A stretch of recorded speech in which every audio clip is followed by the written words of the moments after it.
ನಮಸ್ಕಾರ. ಇವತ್ತಿನ ನಮ್ಮ ಚರ್ಚೆ ಒಂದು ಬಹಳ ಆಳವಾದ ವಿಷಯದ ಬಗ್ಗೆ. ನನಗಿದು ಯಾವಾಗಲೂ ಒಂಥರ ಗೊಂದಲ ಮೂಡಿಸ್ತಿತ್ತು. ಒಂದು ಕಡೆ ಯೇಸುವನ್ನು ದೇವರ ಸ್ವರೂಪಿ ಅಂತಾರೆ, ಇನ್ನೊಂದು ಕಡೆ ನಮ್ಮ ಹಾಗೆ ಮನುಷ್ಯನಾಗಿ ಬಂದು ಗೆದ್ದ ಅಂತಾರೆ. ಹಾಗಾದ್ರೆ ಯೇಸುವಿನ ಪುನರುತ್ಥಾನ ಅದು ನಿಜವಾಗ್ಲೂ ಏನನ್ನು ಹೇಳುತ್ತೆ? ಅದು ಆತನು ದೇವರ ಏಕೈಕ ಪುತ್ರ ಅಂದ್ರೆ ಸೃಷ್ಟಿಕರ್ತ ಅಂತ ಸಾಬೀತುಪಡಿಸುತ್ತಾ, ಅಥವಾ ಆತನು ಸೃಷ್ಟಿಗಳಲ್ಲೇ ಮೊದಲಿಗ, ನಮಗೆಲ್ಲ ಮಾದರಿಯಾದ ಚೊಚ್ಚಲ ಮಗ ಅಂತ ತೋರಿಸುತ್ತಾ? ಈ ಎರಡು ಐಡಿಯಾಗಳ ಹಿಂದಿನ ತರ್ಕವನ್ನ ಇವತ್ತು ಸ್ವಲ್ಪ ಆಳವಾಗಿ ನೋಡೋಣ. ಹೌದು, ಇದು ನಿಜಕ್ಕೂ ಒಂದು ಪ್ರಮುಖ ಪ್ರಶ್ನೆ. ಈ ಚರ್ಚೆಯನ್ನು ಶುರು ಮಾಡೋಕು ಮುಂಚೆ ನಾವು ಬಳಸುವ ಎರಡು ಪದಗಳನ್ನ ಸ್ಪಷ್ಟಪಡಿಸ್ಕೊಳ್ಳೋಣ. ಯಾಕಂದ್ರೆ ನಾವು ಇಂದು ಪರಿಶೀಲಿಸುತ್ತಿರುವ ಮೂಲ ಆಕರಗಳು ನಿರ್ದಿಷ್ಟವಾಗಿ ಕೊರಿಯನ್ ದೇವತಾಶಾಸ್ತ್ರದ ಚೌಕಟ್ಟಿನಿಂದ ಬಂದಿವೆ. ಅಲ್ಲಿ ಈ ಎರಡು ಪರಿಕಲ್ಪನೆಗಳನ್ನ ಸ್ಪಷ್ಟವಾಗಿ ಬೇರ್ಪಡಿಸಲು ನಿರ್ದಿಷ್ಟ ಪದಗಳನ್ನ ಬಳಸ್ತಾರೆ. ಮೊದಲನೇದು ಏಕೈಕ ಪುತ್ರ. ಇದಕ್ಕೆ ಅವರು ದೊಕ್ಸೆಂಗ್ಜ ಅಂತಾರೆ. ಇದು ಯೇಸುವಿನ ಶಾಶ್ವತ ದೈವಿಕ ಸ್ವರೂಪವನ್ನ ಸೂಚಿಸುತ್ತೆ. ಅಂದ್ರೆ ತ್ರೈಕೇಯ ದೇವರಲ್ಲಿ ಒಬ್ಬನಾದ ಸೃಷ್ಟಿಕರ್ತ. ಸರಿ, ಏಕೈಕ ಪುತ್ರ ಅಂದ್ರೆ ಆತನ ಮೂಲ ದೈವಿಕ ಸ್ವರೂಪ. ಹಾಗಾದ್ರೆ ಎರಡನೇ ಪದ? ಎರಡನೆಯದು ಚೊಚ್ಚಲ ಮಗ ಅಥವಾ ಝಾಂಗ್ಜ. ಈ ಪದ ಏಸುವನ್ನು ಸೃಷ್ಟಿಯ ಭಾಗವಾಗಿ ನೋಡುತ್ತೆ. ಅಂದ್ರೆ ಸೃಷ್ಟಿಗಳಲ್ಲಿ ಮೊದಲಿಗ ಅಥವಾ ಶ್ರೇಷ್ಠ ಅನ್ನೋ ಅರ್ಥದಲ್ಲಿ. ಈ ಚೊಚ್ಚಲ ಮಗ ಅನ್ನೋ ಪಾತ್ರ ಅದು ಕಾಲ ಮತ್ತು ಸ್ಥಳದ ವ್ಯಾಪ್ತಿಯಲ್ಲಿ ಮಾತ್ರ ಅನ್ವಯವಾಗುತ್ತೆ. ಆತನು ಮಾನವನಾಗಿ ಬಂದಾಗ ಆತನ ಶಾಶ್ವತ ಸ್ಥಿತಿಯಲ್ಲ. ಈ ವ್ಯತ್ಯಾಸವನ್ನ ನಾವು ಗಮನದಲ್ಲಿಟ್ಕೊಂಡ್ರೆ ಮುಂದಿನ ಚರ್ಚೆ ಸುಲಭವಾಗುತ್ತೆ. ಅರ್ಥವಾಯ್ತು. ಹಾಗಾದ್ರೆ ನಮ್ಮುಂದೆ ಎರಡು ವಾದಗಳಿವೆ. ಒಂದು, ಪುನರುತ್ಥಾನವು ಯೇಸುವನ್ನು ಚೊಚ್ಚಲ ಮಗನಾಗಿ, ಅಂದ್ರೆ ನಮ್ಗೆಲ್ಲರಿಗೂ ಒಂದು ಮಾದರಿಯಾಗಿ ಸ್ಥಾಪಿಸಿತು ಅಂತ ಹೇಳುತ್ತೆ. ಇನ್ನೊಂದು, ಇಲ್ಲ, ಪುನರುತ್ಥಾನ ಆತನ ವಿಶಿಷ್ಟ ದೈವಿಕತೆಯನ್ನು, ಅಂದ್ರೆ ಆತನೇ ಏಕೈಕ ಪುತ್ರ ಅನ್ನೋದನ್ನು ಎತ್ತಿ ತೋರಿಸಿತು ಅಂತ ವಾದಿಸುತ್ತೆ. ಮೊದಲು ಈ ಚೊಚ್ಚಲ ಮಗ ಅನ್ನೋ ವಾದವನ್ನು ಸ್ವಲ್ಪ ಆಳವಾಗಿ ನೋಡೋಣ. ಇದರ ಹಿಂದಿನ ಯೋಚನೆ ಏನು? ಈ ವಾದದ ತಿರುಳು ಬಹಳ ಸರಳವಾಗಿದೆ. ಯೇಸು ಪಾಪವನ್ನು ಮತ್ತು ಮರಣವನ್ನು ಜಯಿಸಿದ್ದು ಒಬ್ಬ ಸೃಷ್ಟಿಯಾಗಿ, ದೇವರಾಗಿ ಅಲ್ಲ. ಮೂಲ ಆಕರಗಳು ಹೇಳುವುದೇನೆಂದರೆ, ಆತನು ತನ್ನ ಒಳಗಿನ ದೈವಿಕ ಶಕ್ತಿಯನ್ನು ಬಳಸಿಲ್ಲ, ಬದಲಿಗೆ ನಮ್ಮಂತೆಯೇ ಪವಿತ್ರಾತ್ಮನ ಸಹಾಯ ಮತ್ತು ಶಕ್ತಿಯಿಂದ ಈ ಸಾಧನೆ ಮಾಡಿದನು. ಯಾಕೆ ಆ ರೀತಿ? ದೈವಿಕ ಶಕ್ತಿ ಬಳಸಿದ್ರೆ ಇನ್ನೂ ಸುಲಭವಾಗಿ ಗೆಲ್ಲಬಹುದಿತ್ತಲ್ಲವೇ? ಹೌದು, ಸುಲಭವಾಗಿ ಗೆಲ್ಲಬಹುದಿತ್ತು. ಆದರೆ ಆಗ ಅದು ನಮಗೆ ಮಾದರಿ ಆಗುತ್ತಿರಲಿಲ್ಲ ಅಲ್ವಾ? ಯೋಚನೆ ಮಾಡಿ, ಆತನು ದೇವರಾಗಿ ತನ್ನ ದೈವಿಕ ಶಕ್ತಿಯಿಂದ ಪಾಪವನ್ನು ಜಯಿಸಿದ್ದರೆ ಅದು ಮಾನವರಿಗೆ ತಲುಪಲಾಗದ ಒಂದು ಅಸಾಧ್ಯವಾದ ಮಾದರಿಯಾಗುತ್ತಿತ್ತು. ಆಗ ನಾವು ಅದು ದೇವರಿಗೆ ಸಾಧ್ಯ, ನಮಗಲ್ಲ ಅಂತ ಸುಲಭವಾಗಿ ಹೇಳ್ಬಿಡಬಹುದಿತ್ತು. ಆದರೆ ಆತನು ನಮ್ಮಂತೆಯೇ ಒಬ್ಬನಾಗಿ ಪವಿತ್ರಾತ್ಮನ ಮೇಲೆ ಅವಲಂಬಿತನಾಗಿ ಗೆದ್ದಿದ್ರಿಂದ ಆತನು ನಮಗೆ ಅನುಸರಿಸಲು ಸಾಧ್ಯವಾಗುವ ಒಂದು ನೈಜ ಪ್ರಾಯೋಗಿಕ ಉದಾಹರಣೆಯನ್ನು ಕೊಟ್ಟ ಹಾಗಾಯಿತು. ಒಂದು ನಿಮಿಷ, ಹಾಗೆಂದ ಮಾತ್ರಕ್ಕೆ ಅದು ಮಾದರಿಯಾಗಲು ಸಾಧ್ಯವೇ ಇಲ್ಲವೇ? ಉದಾಹರಣೆಗೆ, ಒಬ್ಬ ಓಟಗಾರ 4 ನಿಮಿಷದೊಳಗೆ ಮೈಲಿ ಓಡಿ ವಿಶ್ವದಾಖಲೆ ಮಾಡಿದ್ರೆ ನಮಗದು ತಲುಪಲು ಅಸಾಧ್ಯವಾದರೂ ಅದೊಂದು ಪ್ರೇರಣೆ ಆಗುತ್ತದಲ್ಲವೇ? ಒಳ್ಳೆ ಪ್ರಶ್ನೆ. ಪ್ರೇರಣೆ ಆಗಬಹುದು, ಆದರೆ ಅನುಸರಿಸಲು ಸಾಧ್ಯವಾಗುವ ಮಾದರಿಯಾಗುವುದಿಲ್ಲ. ಆ ಓಟಗಾರನ ಉದಾಹರಣೆಯಲ್ಲೇ ಹೇಳೋದಾದರೆ, ಆತನು ಅದೇ ಗಾಳಿ, ಅದೇ ನೆಲ, ಅದೇ ಮಾನವ ಶರೀರದ ನಿಯಮಗಳ ಅಡಿಯಲ್ಲಿ ಓಡುತ್ತಾನೆ. ಸರಿ. ಆತನು ಹಾರಿಕೊಂಡು ಗುರಿ ತಲುಪುವುದಿಲ್ಲ. ಯೇಸುವಿನ ವಿಷಯದಲ್ಲೂ ಹಾಗೆಯೇ. ಈ ವಾದದ ಪ್ರಕಾರ ಆತನು ಆಧ್ಯಾತ್ಮಿಕ ನಿಯಮಗಳನ್ನು ಪಾಲಿಸಿ ಗೆದ್ದ. ಆತನು ಆ ನಿಯಮಗಳ ಹೊರಗೆ ಹೋಗಿ ದೈವಿಕ ಶಕ್ತಿಯ ಶಾರ್ಟ್ಕಟ್ ಬಳಸಿದ್ದರೆ ಆತನು ನಮ್ಮ ಓಟದಲ್ಲಿ ಸ್ಪರ್ಧಿಸಿದಂತಾಗುತ್ತಿರಲಿಲ್ಲ. ರೋಮನ್ನರಿಗೆ ಬರೆದ ಪತ್ರದಲ್ಲಿ ಅನೇಕ ಸಹೋದರರಲ್ಲಿ ಚೊಚ್ಚಲ ಮಗನಾಗುವ ಉದ್ದೇಶದ ಬಗ್ಗೆ ಹೇಳಲಾಗಿದೆ. ಇದರ ಅರ್ಥವೇನು? ಅಂದ್ರೆ ಆತನು ಮೊದಲಿಗ ಮತ್ತು ಆತನ ಹಿಂದೆ ಬರೋವರು ಕಿರಿಯ ಸಹೋದರರು ಅಂತಾನ? ನಿಖರವಾಗಿ. ವಿಶ್ವಾಸಿಗಳು ಕೂಡ ಅದೇ ಪವಿತ್ರಾತ್ಮನ ಸಹಾಯದಿಂದ ಪಾಪವನ್ನು ಜಯಿಸಿ ಪುನರುತ್ಥಾನ ಹೊಂದಿ ಆತನ ಕಿರಿಯ ಸಹೋದರರಾಗುತ್ತಾರೆ ಅನ್ನೋದು ಈ ದೃಷ್ಟಿಕೋನದ ಸಾರ. ವಿಶ್ವಾಸಿಗಳು ಪುನರುತ್ಥಾನಗೊಂಡಾಗ ದೇವರ ದತ್ತುಪುತ್ರರಾಗಿ ದೃಢೀಕರಿಸಲ್ಪಡ್ತಾರೆ, ಆದರೆ ಅವರು ದೇವರಾಗುವುದಿಲ್ಲ. ಸರಿ. ಹಾಗೆಯೇ ಯೇಸುವಿನ ಪುನರುತ್ಥಾನವು ಆತನನ್ನು ಆ ಸಹೋದರರ ಗುಂಪಿನಲ್ಲಿ ಚೊಚ್ಚಲ ಮಗನಾಗಿ ದೃಢೀಕರಿಸುತ್ತದೆಯ ಹೊರತು ಆತನು ಸೃಷ್ಟಿಕರ್ತ ದೇವರು ಅಂತ ಸಾಬೀತುಪಡಿಸುವುದಿಲ್ಲ. ಪುನರುತ್ಥಾನವೆಂದರೆ ಒಂದು ಹೊಸ ಮಹಿಮೆಯುಳ್ಳ ದೇಹವನ್ನು ಪಡೆಯುವುದು ಸೃಷ್ಟಿಕರ್ತನಾಗುವುದಲ್ಲ. ಈ ಚೊಚ್ಚಲ ಮಗ ಅನ್ನೋ ವಾದ ಬಹಳ ತಾರ್ಕಿಕವಾಗಿದೆ. ಆತನು ಮಾದರಿಯಾಗಬೇಕಾದ್ರೆ ನಮ್ಮಂತೆಯೇ ಒಂದೇ ನಿಯಮಗಳ ಅಡಿಯಲ್ಲಿ ಆಡಬೇಕು ಅನ್ನೋದು ಅರ್ಥವಾಗುವಂಥದ್ದು. ಆದರೆ ಇದು ಎಲ್ಲೋ ಒಂದ್ಕಡೆ ಆತನ ವಿಶಿಷ್ಟತೆಯನ್ನು ಕಡಿಮೆ ಮಾಡಿದ ಹಾಗೆ ಅನ್ಸುತ್ತೆ. ಹಾಗಿದ್ರೆ ಆತನು ಕೇವಲ ಮಾದರಿಯಲ್ಲ, ಅದಕ್ಕೂ ಮಿಗಿಲು ಎಂದು ವಾದಿಸುವವರು ಪುನರುತ್ಥಾನವನ್ನು ಹೇಗೆ ನೋಡ್ತಾರೆ? ಆತನನ್ನು ಏಕೈಕ ಪುತ್ರ ಎಂದು ಇದು ಹೇಗೆ ಸಾಬೀತುಪಡಿಸ್ತದೆ? ಹೌದು, ಇಲ್ಲಿ ವಾದವು ಒಂದು ಸೂಕ್ಷ್ಮವಾದ ಆದ್ರೆ ಬಹಳ ಮುಖ್ಯವಾದ ಅಂಶದ ಮೇಲೆ ನಿಂತಿದೆ. ಈ ವಾದದ ಪ್ರಕಾರ ಪುನರುತ್ಥಾನವು ಯೇಸುವಿನ ವಿಶಿಷ್ಟ, ಯಾರೂ ಅನುಕರಿಸಲಾಗದ ದೈವಿಕ ಸ್ಥಿತಿಯನ್ನು ಸಾಬೀತುಪಡಿಸುತ್ತದೆ. ಮೊದಲನೆಯ ಮತ್ತು ಅತಿ ಮುಖ್ಯವಾದ ಅಂಶವೆಂದರೆ ಪಾಪವನ್ನು ಜಯಿಸಲು ಸೃಷ್ಟಿಗಳಿಗೆ ಮೊದಲು ಕ್ಷಮೆ ಬೇಕು. ಯಾಕೆಂದರೆ ಬೈಬಲ್ ಪ್ರಕಾರ ಎಲ್ಲಾ ಮಾನವರು ಪಾಪ ಮಾಡಿದ್ದಾರೆ. ಕ್ಷಮೆಯಿಲ್ಲದೆ ಪಾಪದ ಬಂಧನದಿಂದ ಹೊರಬರಲು ಸಾಧ್ಯವಿಲ್ಲ. ಸರಿ, ಆದರೆ ಯೇಸುವಿಗೆ ಆ ಕ್ಷಮೆಯ ಅಗತ್ಯವಿರಲಿಲ್ಲ, ಯಾಕಂದರೆ ಆತನು ಪಾಪರಹಿತನಾಗಿದ್ದನು. ಇದು ನಮಗೆ ಗೊತ್ತಿರುವ ವಿಷಯ. ಹೌದು, ಆದರೆ ಅದರ ಪರಿಣಾಮವನ್ನು ನಾವು ಆಳವಾಗಿ ಯೋಚಿಸಬೇಕು.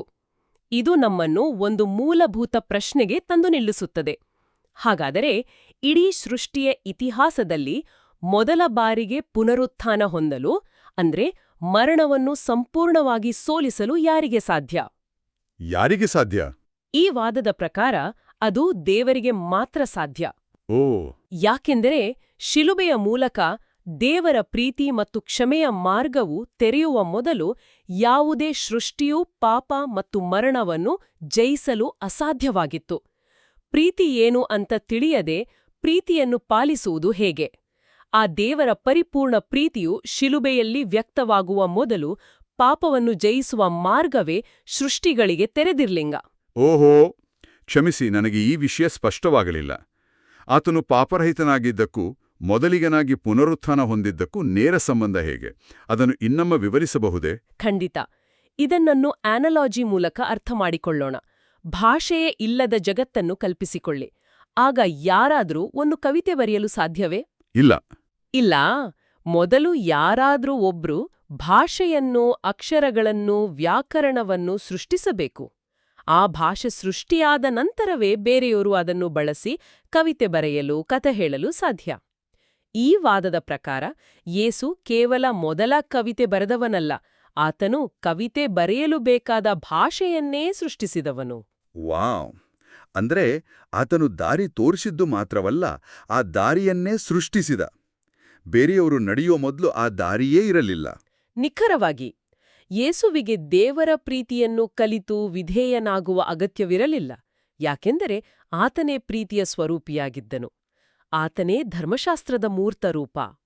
ಶಾಪಗ್ರಸ್ತ ದೇಹವನ್ನು ಅಂದ್ರೆ ಮಾನವ ಶರೀರವನ್ನು ಹೊಂದಿದ್ರೂ ದೇವರ ಪ್ರೀತಿಯು ಶಿಲುಬೆಯಲ್ಲಿ ವ್ಯಕ್ತವಾಗುವ ಮೊದಲೇ ಪಾಪವನ್ನು ಜಯಿಸುವ ಆತನ ಸಾಮರ್ಥ್ಯ, ಆತನು ಕೇವಲ ಒಬ್ಬ ಸೃಷ್ಟಿಯಲ್ಲ, ಅದಕ್ಕಿಂತ ಮಿಗಿಲಾದವನು ಎಂಬುದನ್ನು ಸಾಬೀತುಪಡಿಸುತ್ತದೆ.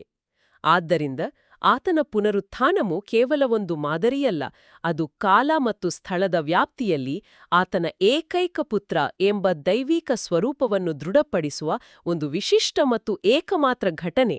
ಹಾಗಾದರೆ ಸರಳವಾಗಿ ಹೇಳುವುದಾದರೆ, ಮೊದಲ ವಾದದ ಪ್ರಕಾರ ಆತನು ನಿಯಮಗಳನ್ನು ಪಾಲಿಸಿ ಗೆದ್ದ. ಎರಡನೇ ವಾದದ ಪ್ರಕಾರ ಆತನು ಆ ಗೆಲುವಿಗೆ ಬೇಕಾದ ನಿಯಮಗಳನ್ನೇ ಸೃಷ್ಟಿಸಿ ಗೆದ್ದ. ಸರಿತಾನೆ? ಅತ್ಯುತ್ತಮವಾಗಿ ಹೇಳಿದಿರಿ. ಅದೇ ಈ ಎರಡೂ ವಾದಗಳ ನಡುವಿನ ಮೂಲಭೂತ ವ್ಯತ್ಯಾಸ. ಇದು ನಿಜಕ್ಕೂ ಗೊಂದಲಮಯ. ಒಂದೆಡೆ ಆತನು ನಮಗೆ ಮಾದರಿಯಾದ ಚೊಚ್ಚಲ ಮಗ, ಇನ್ನೊಂದೆಡೆ ಆ ಮಾದರಿಯನ್ನು ಸಾಧ್ಯವಾಗಿಸಿದ ವಿಶಿಷ್ಟ ಏಕೈಕ ಪುತ್ರ. ಈ ಎರಡನ್ನೂ ಒಟ್ಟಿಗೆ ಹಿಡಿದಿಡುವುದು ಹೇಗೆ? ಆತನು ಎರಡೂ ಆಗಿರಲು ಸಾಧ್ಯವೇ? ಯಾಕಂದ್ರೆ ಒಂದು ಪಾತ್ರ ಆತನನ್ನು ನಮ್ಮಂತೆಯೇ ಎನ್ನುತ್ತದೆ, ಇನ್ನೊಂದು ನಮ್ಮಿಂದ ಸಂಪೂರ್ಣ ಭಿನ್ನ ಎನ್ನುತ್ತದೆ. ಖಂಡಿತ ಸಾಧ್ಯ. ಮತ್ತು ಇಲ್ಲಿಯೇ ಈ ಚರ್ಚೆಯ ಸೌಂದರ್ಯ ಅಡಗಿದೆ. ಇವೆರಡೂ ವಿರುದ್ಧವಾದವುಗಳಲ್ಲ, ಬದಲಿಗೆ ಒಂದಕ್ಕೊಂದು ಪೂರಕ. ಮೂಲ ಆಕರಗಳ ಪ್ರಕಾರ ಯೇಸು ಶಾಶ್ವತವಾಗಿ ಏಕೈಕ ಪುತ್ರ. ಅದು ಆತನ ಮೂಲ ಸ್ವರೂಪ, ಆತನ ದೈವತ್ವ. ಅದು ಎಂದಿಗೂ ಬದಲಾಗುವುದಿಲ್ಲ. ಆದರೆ ಆತನು ಮಾನವನಾಗಿ ಒಬ್ಬ ಸೃಷ್ಟಿಯ ಪಾತ್ರವನ್ನು ವಹಿಸಿ ಎಲ್ಲ ಸೃಷ್ಟಿಗಳಿಗೆ ಮಾದರಿಯಾದಾಗ ಆತನು ಚೊಚ್ಚಲ ಮಗನ ಪಾತ್ರವನ್ನು ವಹಿಸುತ್ತಾನೆ. ಅಂದರೆ ಏಕೈಕ ಪುತ್ರ ಅನ್ನೋದು ಆತನ ಶಾಶ್ವತ ಐಡೆಂಟಿಟಿ ಮತ್ತು ಚೊಚ್ಚಲ ಮಗ ಅನ್ನೋದು ಆತನು ನಿರ್ವಹಿಸಿದ ರೋಲ್ ಅಥವಾ ಫಂಕ್ಷನ್. ಹೌದು, ಅದೊಂದು ಉತ್ತಮ ರೀತಿಯಲ್ಲಿ ಹೇಳುವ ರೀತಿ. ಇದನ್ನು ಅರ್ಥ ಮಾಡಿಕೊಳ್ಳಲು ಮೂಲ ಆಕರಗಳಲ್ಲಿ ಒಂದು ಅದ್ಭುತವಾದ ಮಾತು ಬರುತ್ತದೆ. ಸೃಷ್ಟಿಗಳು ದೇವರ ಮಕ್ಕಳಾದಾಗ ಏಕೈಕ ಪುತ್ರನು ಚೊಚ್ಚಲ ಮಗನಾಗುತ್ತಾನೆ. ಒಂದು ನಿಮಿಷ. ಸೃಷ್ಟಿಗಳು ದೇವರ ಮಕ್ಕಳಾದಾಗ ಏಕೈಕ ಪುತ್ರನು ಚೊಚ್ಚಲ ಮಗನಾಗುತ್ತಾನೆ. ಹಾಗಾದ್ರೆ ನೀವು ಹೇಳುತ್ತಿರುವುದು ಆತನು ಚೊಚ್ಚಲ ಮಗ ಎಂಬ ಪಾತ್ರವನ್ನು ವಹಿಸುವುದೇ ನಮ್ಮ ಅಸ್ತಿತ್ವದಿಂದ. ನಾವು ಮಕ್ಕಳು ಆಗದಿದ್ದರೆ ಆ ಚೊಚ್ಚಲ ಎಂಬ ಪಾತ್ರಕ್ಕೆ ಅರ್ಥವೇ ಇರುತ್ತಿರಲಿಲ್ಲ. ಇದು ವಿಷಯವನ್ನು ನೋಡುವ ದೃಷ್ಟಿಯನ್ನೇ ಬದಲಾಯಿಸುತ್ತದೆ. ಖಂಡಿತ. ಅದಕ್ಕಾಗಿಯೇ ಆತನ ಚೊಚ್ಚಲ ಮಗನ ಪಾತ್ರ ನಮ್ಮ ಮೇಲೆ ಅವಲಂಬಿತವಾಗಿದೆ. ಇದಕ್ಕೊಂದು ಸುಂದರವಾದ ಲೌಕಿಕ ಉದಾಹರಣೆ ಅಂದ್ರೆ ಉತ್ತರಾಧಿಕಾರದ ಪರಿಕಲ್ಪನೆ. ಹಳೆಯ ಸಂಪ್ರದಾಯಗಳಲ್ಲಿ ತಂದೆಯ ಆಸ್ತಿಯು ಸಾಮಾನ್ಯವಾಗಿ ಚೊಚ್ಚಲ ಮಗನಿಗೆ ಹೋಗುತ್ತದೆ. ಆದ್ರೆ ಆತನು ಒಬ್ಬನೇ ಮಗನಾಗಿದ್ರೆ ಚೊಚ್ಚಲ ಅನ್ನೋ ಪ್ರಶ್ನೆ ಬರೋದಿಲ್ಲ. ಆತನಿಗೆ ತಮ್ಮಂದಿರು ತಂಗಿಯರು ಇದ್ದಾಗ ಮಾತ್ರ ಆತ ಚೊಚ್ಚಲನಾಗುತ್ತಾನೆ. ಸಿರಿ, ಆತನು ಆಸ್ತಿಯನ್ನು ಪಡೆದು ಅದನ್ನು ತನ್ನ ಸಹೋದರರೊಂದಿಗೆ ಹಂಚಿಕೊಳ್ಳುತ್ತಾನೆ. ಅದೇ ರೀತಿ ಯೇಸುವಿನ ಪುನರುತ್ಥಾನವು ಆತನನ್ನು ಚೊಚ್ಚಲ ಮಗನಾಗಿ ದೃಢಪಡಿಸುತ್ತದೆ. ಆ ಮೂಲಕ ಆತನಿಗೆ ಕಾಲ ಮತ್ತು ಸ್ಥಳದ ಮೇಲಿನ ಎಲ್ಲ ಅಧಿಕಾರ, ಅಂದ್ರೆ ತಂದೆಯ ಆಸ್ತಿ ಅಥವಾ ಉತ್ತರಾಧಿಕಾರವನ್ನು ನೀಡುತ್ತದೆ. ನಂತರ ಆತನು ಆ ಉತ್ತರಾಧಿಕಾರವನ್ನು ತನ್ನ ದತ್ತು ಸಹೋದರರಾದ ವಿಶ್ವಾಸಿಗಳೊಂದಿಗೆ ಹಂಚಿಕೊಡುತ್ತಾನೆ.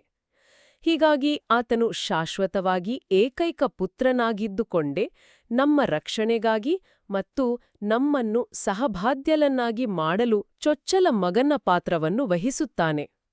ಇದು ಒಂದು ರೀತಿಯಲ್ಲಿ ಕಂಪನಿಯ ಸಂಸ್ಥಾಪಕ ಮತ್ತು ಮೊದಲ ಸಿಇಒ ಇದ್ದ ಹಾಗೆ ಅನಿಸುತ್ತೆ. ಸಂಸ್ಥಾಪಕನಾಗಿ ಆತನ ಸ್ಥಾನ ಶಾಶ್ವತ ಮತ್ತು ವಿಶಿಷ್ಟ. ಅದನ್ನು ಯಾರೂ ತೆಗೆದುಕೊಳ್ಳಲು ಸಾಧ್ಯವಿಲ್ಲ. ಆದರೆ ಸಿಇಒ ಆಗಿ ಆತನು ಕಂಪನಿಯ ಇತರ ಉದ್ಯೋಗಿಗಳಿಗೆ ದಾರಿ ತೋರಿಸುವ ಮತ್ತು ಯಶಸ್ಸನ್ನು ಹಂಚಿಕೊಳ್ಳುವ ಪಾತ್ರ ವಹಿಸುತ್ತಾನೆ. ಅದ್ಭುತವಾದ ಹೋಲಿಕೆ. ಅದು ಈ ಸಂಕೀರ್ಣ ವಿಷಯವನ್ನು ಬಹಳ ಚೆನ್ನಾಗಿ ಹಿಡಿದಿಡುತ್ತದೆ. ಆತನ ಏಕೈಕ ಪುತ್ರನ ಸ್ಥಾನವೇ ಆತನಿಗೆ ಚೊಚ್ಚಲ ಮಗನ ಪಾತ್ರವನ್ನು ಯಶಸ್ವಿಯಾಗಿ ನಿರ್ವಹಿಸಲು ಬೇಕಾದ ಅಧಿಕಾರ ಮತ್ತು ಸಾಮರ್ಥ್ಯವನ್ನು ಕೊಟ್ಟಿದ್ದು. ಹಾಗಾದರೆ ನಮ್ಮ ಚರ್ಚೆಯನ್ನು ಒಟ್ಟುಗೂಡಿಸುವುದಾದರೆ, ಪುನರುತ್ಥಾನ ಒಂದು ನಾಣ್ಯದ ಎರಡು ಮುಖಗಳ ಹಾಗೆ. ಒಂದು ಕಡೆ ನೋಡಿದರೆ ಅದು ಇತರರಿಗೆ ದಾರಿ ತೋರಿಸುವ ಪರಿಪೂರ್ಣ ಸೃಷ್ಟಿಯ, ಅಂದ್ರೆ ಚೊಚ್ಚಲ ಮಗನ ಪಾತ್ರದ ಅಂತಿಮ ದೃಢೀಕರಣ. ಅದೇ ನಾಣ್ಯದ ಇನ್ನೊಂದು ಮುಖವನ್ನು ನೋಡಿದರೆ ಆ ದಾರಿಯನ್ನು ಮೊದಲು ತೆರೆಯಲು ಸಾಧ್ಯವಿದ್ದ ಏಕೈಕ ವ್ಯಕ್ತಿಯಾದ ಕಾರಣ ಅದು ಆತನ ವಿಶಿಷ್ಟ ದೈವತ್ವದ, ಅಂದರೆ ಆತ ಏಕೈಕ ಪುತ್ರನೆಂಬುದರ ಅಂತಿಮ ಸಾಕ್ಷಿ. ಒಂದಿಲ್ಲದೆ ಇನ್ನೊಂದಿಲ್ಲ. ಹೌದು, ಎರಡೂ ಒಟ್ಟಾಗಿ ಒಂದು ಸಂಪೂರ್ಣ ಚಿತ್ರವನ್ನು ಕೊಡ್ತವೆ. ಈಗ ಈ ಚರ್ಚೆಯ ಕೊನೆಯಲ್ಲಿ ಕೇಳುಗರಿಗೆ ಚಿಂತನೆಗೆ ಒಂದು ಅಂತಿಮ, ಇನ್ನೂ ಆಳವಾದ ಪ್ರಶ್ನೆಯನ್ನು ಬಿಟ್ಟೋಗೋಣ. ಖಂಡಿತ. ಮೂಲ ಆಕರಗಳು ಒಂದು ಬಹಳ ಕುತೂಹಲಕಾರಿ ವಿಷಯವನ್ನು ಸೂಚಿಸುತ್ತವೆ. ಕೇವಲ ಮಾನವರಲ್ಲ, ಬದಲಿಗೆ ಎಲ್ಲಾ ಸೃಷ್ಟಿಗಳ, ದೇವದೂತರನ್ನೂ ಒಳಗೊಂಡಂತೆ ಸ್ವತಂತ್ರ ಇಚ್ಛೆಯನ್ನು ಅಂದ್ರೆ ಫ್ರೀ ವಿಲ್ ಅನ್ನು ಪರಿಪೂರ್ಣಗೊಳಿಸುವ ಪ್ರಕ್ರಿಯೆಯು ವಿಶ್ವಾಸಿಗಳ ಅಂದ್ರೆ ಕಿರಿಯ ಸಹೋದರರ ಪುನರುತ್ಥಾನದೊಂದಿಗೆ ನೇರವಾಗಿ ಸಂಬಂಧ ಹೊಂದಿದೆ. ಶಿಲುಬೆಯಿಂದ ಪ್ರಾರಂಭವಾಗುವ ಈ ವಿಶ್ವವ್ಯಾಪಿ ಪ್ರಕ್ರಿಯೆಯು ವಿಶ್ವಾಸಿಗಳ ಮೊದಲ ಪುನರುತ್ಥಾನದಲ್ಲಿ ಪೂರ್ಣಗೊಳ್ಳುತ್ತದೆ. ಇದಂತೂ ಬಹಳ ದೊಡ್ಡ ವಿಷಯ. ಅಂದರೆ ದೇವದೂತರಂತಹ ಸ್ವರ್ಗೀಯ ಜೀವಿಗಳ ಆಧ್ಯಾತ್ಮಿಕ ಪಯಣ ಕೂಡ ಭೂಮಿಯ ಮೇಲಿನ ಮಾನವರ ನಂಬಿಕೆಯ ಹೋರಾಟದ ಮೇಲೆ ಅವಲಂಬಿತವಾಗಿದೆ ಎಂದರ್ಥವೇ? ಅದೇ ಅನ್ವೇಷಣೆಗೆ ಆಹ್ವಾನ ನೀಡುವ ಪ್ರಚೋದನಾಕಾರಿ ಆಲೋಚನೆ. ಸ್ವರ್ಗೀಯ ಜೀವಿಗಳ ಸ್ವತಂತ್ರ ಇಚ್ಛೆಯು ಮಾನವರ ಪರೀಕ್ಷೆಗಳು ಮತ್ತು ವಿಜಯಗಳ ಮೇಲೆ ಅವಲಂಬಿತವಾಗಿರುವುದರ ಅರ್ಥವೇನು? ಬಹುಶಃ ಸೃಷ್ಟಿಯ ರಹಸ್ಯವು ನಾವು ಊಹಿಸುವುದಕ್ಕಿಂತಲೂ ಹೆಚ್ಚು ಪರಸ್ಪರ ಹೆಣೆದುಕೊಂಡಿದೆ. ಮಾನವರ ಕಥೆ ಕೇವಲ ಮಾನವರಿಗೆ ಸೀಮಿತವಲ್ಲ, ಅದು ಇಡೀ ವಿಶ್ವದ ಕಥೆಯ ಕೇಂದ್ರ ಭಾಗವಾಗಿರಬಹುದೇ? ಇದು ಮತ್ತಷ್ಟು ಆಳವಾದ ಚಿಂತನೆಗೆ ದಾರಿ ಮಾಡಿಕೊಡುತ್ತದೆ.